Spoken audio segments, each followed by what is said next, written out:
Hey y'all, welcome back to this week's episode of AMA Friday. Welcome back. We have our second video in the How Did Amy Justify a 50% Offer Decline Rate series, video number 2. Last week we talked about the metrics that I was tracking, some of the specific numbers that we were seeing, or percentages anyway, the numbers I may have fudged a little bit, but the percentages are 100% accurate. I did not change the percentages. Once again, just like I did last week, I will link to the blog post that I wrote back in 2019 where I talked about this story. This actually happened like back in, I don't know, it was like 2016, 2017, 2015, somewhere around there. I don't remember. But anyway, a couple companies ago, team that I absolutely loved working with. I did not want to disappoint. That was the worst part, is I felt like they didn't like me. They were disappointed in me. They're like, oh, you poor silly little recruiter, please do better.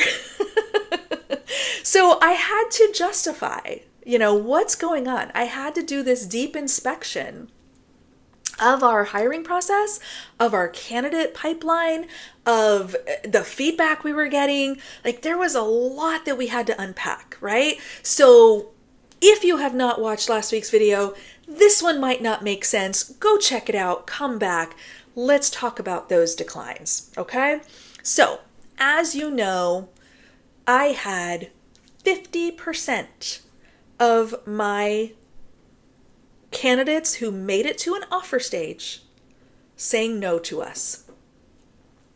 This is devastating for any recruiter. I mean, 50% is obscene, okay?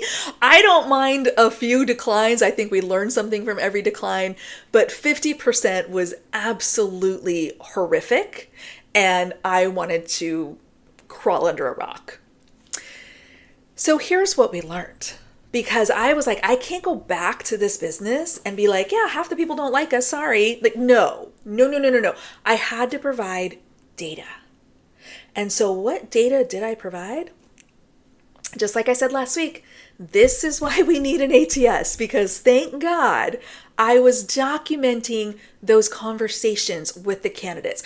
I was taking notes at every stage of the process. Oh, you're going to interview with us. Awesome. Okay, candidate interviewing with Apple, Facebook and Google next week. We need to expedite. We need to compete, whatever. Okay, I'm documenting all of this. Get on the phone with the candidate, talk about their comp expectations. Okay, cool, we can do that. Or, oh gosh, that'll be an exception. I'll try really hard, whatever it might be. Okay, so I'm documenting every single one of these conversations and every data point that could potentially explain or impact what we were doing, how we were getting from A to B. So, here's what happened. I take all of my declines and I do some analysis. And I wanted to know, where were they coming from? Where were they going?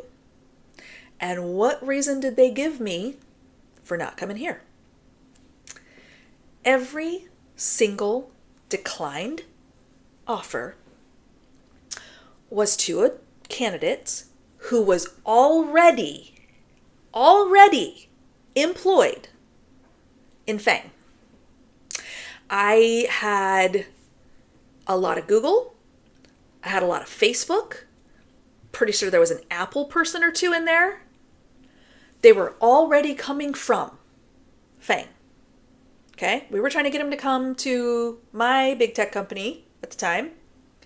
They were already in a big tech company. My employer at that time, as much as I love them, not the sexy tech company, okay? It's Old Faithful. Love you, Microsoft. So they're already in a great situation. They're already in a job that they probably love. They're already making really good money. They don't need my job. They're interested. They're going to hear us out. They're going to interview. They're going to go through the process. But they're good. They had options, okay? They're fine. They could stay where they were and be fine in 2015, 16, and 17. So that's number one. They were all coming from very exclusive opportunities at very well-known, very well-paying companies. Number two, every single decline had minimum minimum 3 competing offers. I'm not kidding. I swear to you, look, that's what they told me, okay? Did I see the offer letters? No, of course not. But every candidate I talked to, yeah, I'm at Google right now, and I've got an offer from Amazon, Facebook, and I'm finishing up interviews with Apple. Okay, fast forward. Oh, so I finished my Apple interview and I got an offer from them too. Okay. Yay. Right? I mean, congratulations. What do you say to that? What do you glad you got options? 3 people are going to cry. So that's what I'm up against, right? They have not only an existing role that is killer, they have 3, if not more, other opportunities to choose from. Now, there were also some startup offers in there.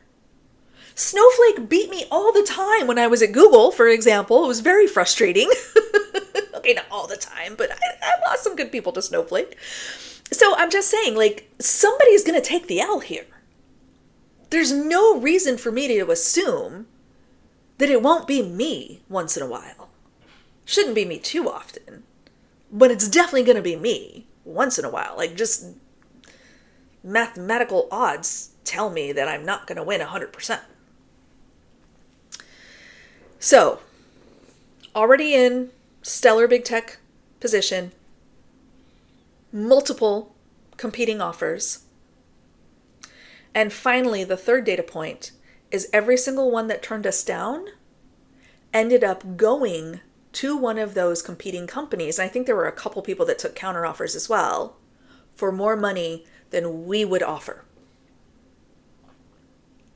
Yes, I did all the things. I pre-closed, I pre-vetted comp, I prepared hiring managers for the possibility of needing to go to exception. I did all the things within my power to do. And there were still times that we just couldn't win. There were times I did win. There were plenty of times I did win. There were plenty of times I actually closed people for less money than they were being offered at Google or Amazon or some of these other companies at the time because they liked our team better. Because I was the cool recruiter who didn't push them to make a decision. I was like, hey, I think this is a great job and here's why it's a great job, but you know what? You should do what's best for you. And then my peers at the other companies are browbeating them and threatening them and and I'm just like, cool, do what you want. And they're like, Amy, you're so nice. I'm going to come work with you. Okay. It's a closing strategy. But in all seriousness, it's not always specifically about the money, but it can be. And in some of these cases, it was.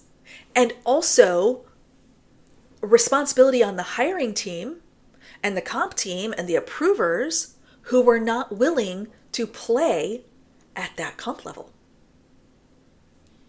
I can only extend what I get approved. I can make all the suggestions I want. I can make all the cases I can for why we need to go here. But ultimately, there's going to be checks and balances and other leadership individuals who can say no. And that's what happened. So I have all of this data now. I go back to the hiring team and I say, great news. I've pulled a lot of information here. I'm, sharing with you what we've learned. And I walk through all these data points, walk through each pass-through rate, each funnel stage, all the things. And they're like, okay, yeah, we didn't realize that. That's great news. Thank you so much. I can see how hard your team is working. We're so happy. You're right. We don't need more resumes. Nailed it. So they're like, what do we do now? So now I'm getting a little trusted advisor vibe, right? Like they're looking to me for the answer. What are our options here? Knowing all this data now, we've ruled out our original hypotheses. What do we do? And I said, friends, you have 3 choices. 1, you can start expanding the people that you're willing to talk to. You guys are obsessive about big tech, coming from direct competitors, coming from well-known brands, and I get it, and we're obviously finding them and engaging them, but should we consider smaller orgs less sexy orgs, startups? Can we look at people who maybe aren't coming from the same big tech environment? That's number one. Number two, we're seeing folks drop off at the second phone screen stage. Can we eliminate that? I probably would have had 10 more candidates at offer stage had we not had that funnel stage where people were saying no thank you. That's second option. We rethink our interview process. And your third option, if you want to maintain this specific bar, if you want to keep this specific interview process, and we know that we're competing on compensation and things like that at the offer stage, you guys have to open the checkbook. And I get it. There's a process. There's a whole, like it requires VP approval, and there's like making exceptional offers is a full-time job in some places. And it certainly was true back then, where we would need to write all this documentation and we would do all these things. And then you have this risk of like, oh, well, people who already work here don't make that much. And so what do we do about internal equity? And it is not easy. But again, if this is the world we're going to play in, we have to be prepared to pay. And they said, well, what if we don't like any of those options? I said, the only other thing you can do is you can buckle up and accept a 50% decline rate. And they said, much to my dismay, okay.